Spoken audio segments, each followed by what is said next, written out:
selon saint Luc. Gloire à toi, Seigneur.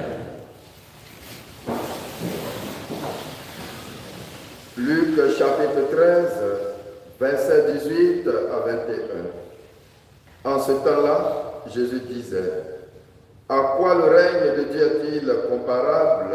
À quoi vais-je le comparer?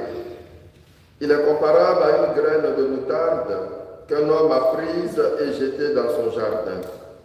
Elle a poussé, elle est devenue un arbre, et les oiseaux du ciel ont fait leur nid dans ses branches. » Il dit encore, « À quoi pourrais-je comparer le règne de Dieu? Il est comparable au levain qu'une femme a pris et enfoui dans 3 mesures de farine, jusqu'à ce que toute la pâte est levée. » Veuillez remercier. Acclamons la parole de Dieu.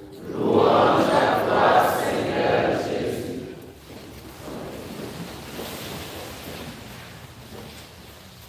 Chers frères et sœurs, dans la première lecture, l'apôtre Paul nous montre clairement que quand il s'agit de salut, ça ne concerne pas seulement que les êtres humains.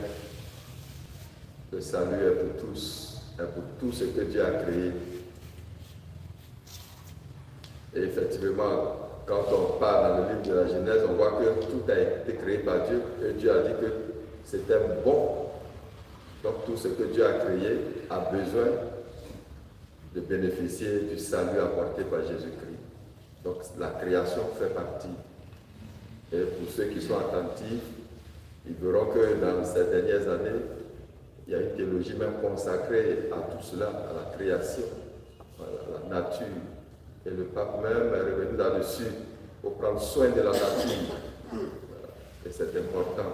Et je crois que chez nous ici, ça doit être ancré.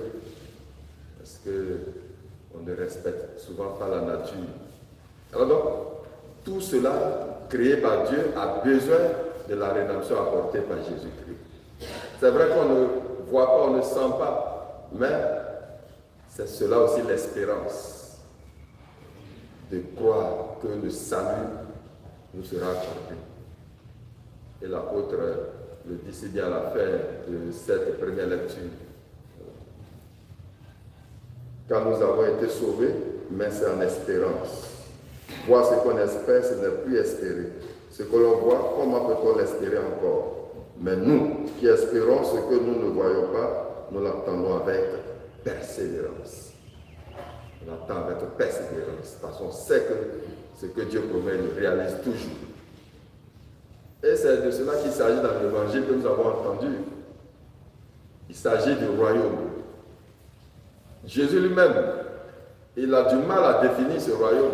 Et c'est pour cela qu'il procède par image. Et ce matin, il nous a donné 2 images. Une petite graine qu'on met dans le jardin, qui pousse, qui devient un grand arbre. Du levain qu'on met dans la farine et qui enfle la farine. Bon, cette première image, nous ici, nous le savons. Voilà, avec nos mamans qui vendent des beaux photos, on sait. On a cette image. Comme pour nous dire que le royaume, on veut, on ne veut pas, est semé. Même si c'est une petite action, personne ne peut empêcher ce royaume-là de grandir et de produire ses fruits en nous. Et tous, autant que nous sommes, nous avons besoin de cela. Une fois que c'est semé, c'est semé. Ça grandit. On peut ne pas voir, on peut ne pas comprendre, on peut ne pas toucher, mais le royaume est au milieu de nous et en train de faire son petit bonhomme de chemin. Celui qui veut en bénéficier s'accroche à Jésus.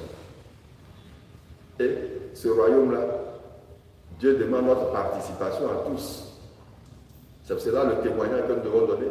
Et c'est pour cela que nous avons en mission, parce que l'Église est essentiellement missionnaire. Et c'est pour cela qu'on a vécu la mission durant tout ce mois d'octobre. Mais maintenant, la question qui nous reste à nous poser à la fin de ce mois, qu'est-ce que j'ai posé comme action qui va grandir et qui va approcher, acter le royaume dans mon milieu de vie? Que le Seigneur nous aide à faire ce discernement et si on ne l'a pas fait, à lui demander pardon.